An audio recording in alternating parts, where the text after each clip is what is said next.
balkón, jaký máme. Tohle je studentský pokojík 21. století. Nová postel, luxusní madrace. Máš lampičku? Lampička, no. Tady ze sběrného dvoru, skřínky.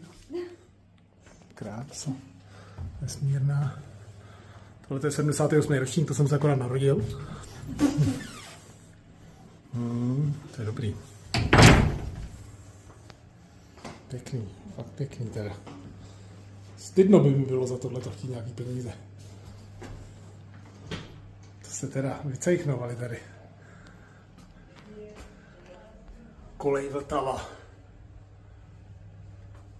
To si řekl, nějaký Ukrajiny zbydlí podstatně líp. Tohle je místo dřezu. Že tady se mají nádobí v umyvadle.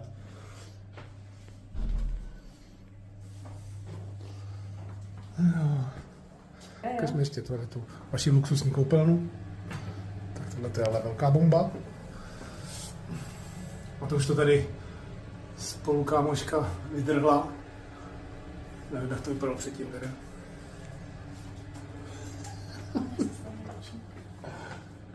No ročníky jsou nový, to je dobrý. Tady si někdo nemohl dostat na záchod.